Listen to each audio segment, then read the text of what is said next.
This video is going to be a tutorial of how to transfer ROMs to your RetroPie. This is specifically made to put it on the attract mode 32GB, but you can use it in many other applications as well. You can see I have my USB thumb drive plugged into the computer now, and in my Windows Explorer I have it over here on my left. Let's go ahead and format this drive via FAT32. So right click, format, FAT32 is cool, start, it will erase everything, we understand. Format complete. After we formatted everything, we now have an empty drive. Let's go ahead and create a new folder, and we're going to be titling it RetroPie.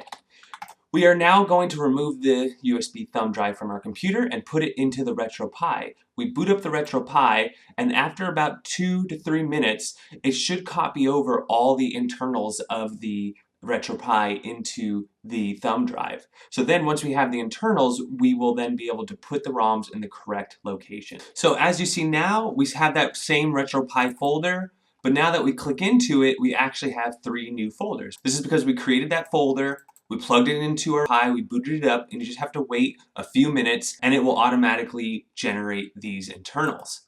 So now we have ROMs and we have all the emulators that were on the 32GB attract mode. So let's go into SNES, and you'll notice that this folder is empty. So I'm also on my computer, and I've opened up the location where I have my SNES ROMs. And I'm going to go ahead and start at the end of the alphabet, and let's just do, the screen's worth. So it doesn't take too much time to transfer, as well as for the RetroPie to scrape all of it and get it back into the Pi.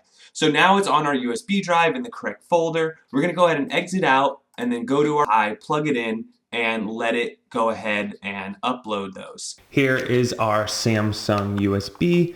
We already inserted this in, booted up the Pi to get the correct internals. Then we went to our computer and we now have it loaded with some SNES ROMs. Let's go ahead and insert it into the Pi. It does help if you have a thumb drive that has a red dot on it to show it when it's working.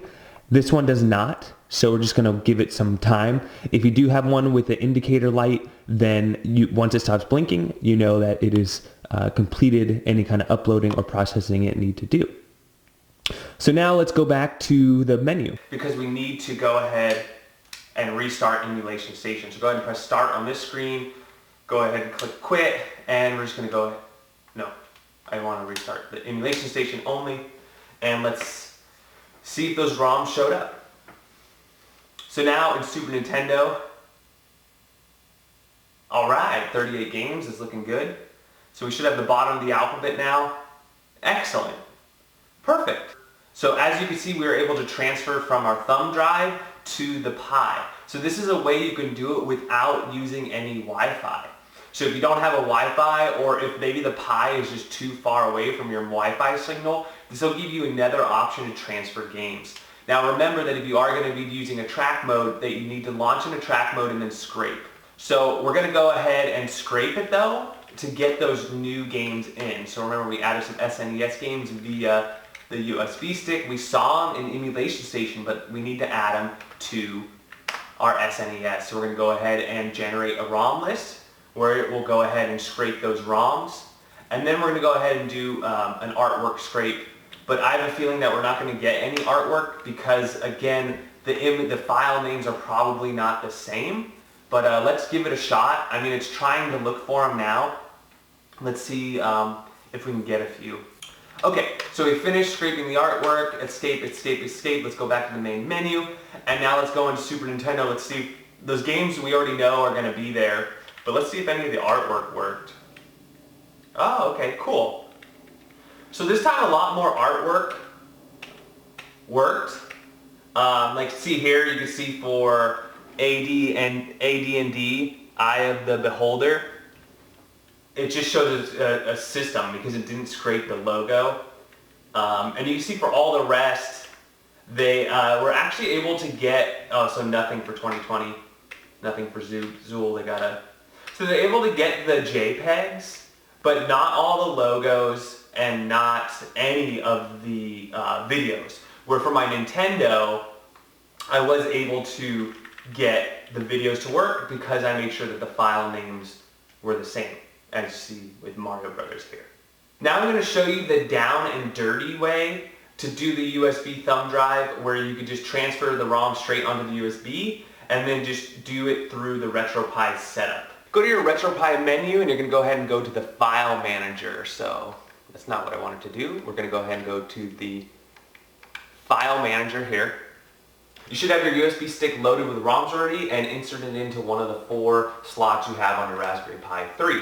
Now here's the file manager. We're going to go back a directory, go to media, and here you'll see our USB drive here. You go ahead and click into it. I have my SNES ROMs here. Go ahead and click ROMs, and here's all my ROMs. Now you want to go ahead and tab over because now we want to find the file destination. Where do we want to put these ROMs? So we want to put them inside of our RetroPie, inside of our ROMs directory, inside of the correct system. So that would be SNES. So now that we're in the SNES ROM folder on our file destination, go ahead and tab back over to our USB stick. And here's our USB stick here. If you want to do a lot, you can actually hold down the shift button, and as I go down, you notice how it's turning yellow from green. So if you want to do multiples, just hold down shift. And then you can see on the bottom of the menu there's 1, 2, 3, 4, all the way at the bottom of the screen. These are your commands, and you're going to want to go ahead and copy. So let's go ahead and press, now that we have these about 20 games highlighted, let's go ahead and click F5, and then it'll ask, do you want to copy these names? So go ahead and press down, down, down, down, till now I'm highlighting OK. Go ahead and press enter, and now it's copying over all those games. And so now when I escape out, I should have all these games in my Super Nintendo ROM folder. So F10 is quit. Let's go ahead and quit. Restart emulation station, and we should have Super Nintendo games now. And now we have those Super Nintendo games. I hope this video was helpful for you. If you could, please support this channel by giving this video a like, subscribe to the channel, and on the bottom in the description of the videos, we post Amazon referral links to the RetroPie, controllers, SD cards, thumb drives. If you could just order them through those links, we'd really appreciate it. It will cost you the same amount, but it will give us a little bit of kickback, and that would really help support this channel. If you do have any questions that we didn't answer in the video or just general questions, please comment below. And until next time.